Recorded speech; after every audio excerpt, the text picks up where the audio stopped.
చంద్రబాబు ఇంటి మీద దాడి, తెలుగుదేశం పార్టీ కార్యాలయం మీద దాడి, ఈ ఉదంతాల్లో ప్రధానమైనటువంటి సాక్ష్యం సెల్ ఫోన్, గూగుల్ టేక్అవుట్. ఆ రోజున అక్కడ ఉన్నారా లేదా అన్నటువంటి తేల్చడానికి. ఇందులో నిందితులుగా అనుమానితులుగా ఉన్నటువంటి వాళ్ళలో కొంతమంది సుప్రీంకోర్టు దాకా వెళ్ళి బెయిల్ తీసుకున్న నేపథ్యంలో వాళ్ళ ఫోన్లని అడుగుతున్నారు. ఎందుకంటే ఆ ఫోన్లో సాధారణంగా మనం డైరెక్ట్గా మనంతటా మనం ఎరైజ్ చేసుకోకపోతే గూగుల్ మనం లాగిన్ వేరే దాంట్లో నుంచి అయినా సరే అందులో డేటా ఉంటుంది, ఎక్కడెక్కడ తిరిగి వచ్చాం ఇవన్నీ. అందులో భాగంగా ఖచ్చితంగా ఇక్కడ డిస్క్లోజ్ అవుతుంది. దాని ఆధారంగా అరెస్టులు చేస్తున్నారన్నటువంటి విషయం గమనించినటువంటి జోగి బ్యాచ్ ఇప్పుడు కొత్త ఎత్తు వేసింది. ఆ ఫోన్లనే పారేశారో పగలగొట్టారో తెలియదు.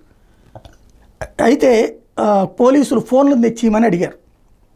అడిగితే 10 మంది దాకా కూడా మా ఫోన్లు మన వరదలో కొట్టుకుపోయినాయి అని చెప్పారు. మా ఇల్లు మునిగిన కారణంగా వరదలో కొట్టుకుపోయినాయి అని చెప్పారనమాట. అంటే ఇక్కడే అసలు లాజిక్ ఉంది. ఫోన్తో అవసరం లేదు ఇక్కడ. వీళ్ళు మామూలుగా మన ఫోన్కి ఏం చేస్తాం, ఇవాళ స్మార్ట్ ఫోన్లు వచ్చాక ఒక మెయిల్ ఐడితో లాగిన్ అవుతాం. ఆ మెయిల్ ఐడితోనే గూగుల్ టేక్అవుట్, గూగుల్లో కూడా మనం లాగిన్ ఉంటాం కాబట్టి దాంట్లో మనం కనుక మ్యాప్లు ఏదైతే గూగుల్కి సంబంధించినటువంటి మన రూట్ని దాంట్లోనే నిక్షిప్తమై ఉంటుంది. ఇందులో 2 రకాలు ఉంటుంది. ఒకటి ఫోన్ నెంబర్స్ దాంట్లోనే నిక్షిప్తమై ఉంటాయి, రెండవది ఇది ఉంటుంది. ఇప్పుడు ఎరైజ్ చేస్తే మొత్తం హిస్టరీ ఎరైజ్ చేయాలి. అది హిస్టరీ ఎరైజ్ చేయడం లేదా వేరే కొత్త మెయిల్ ఐడితో లాగిన్ అవ్వాలి.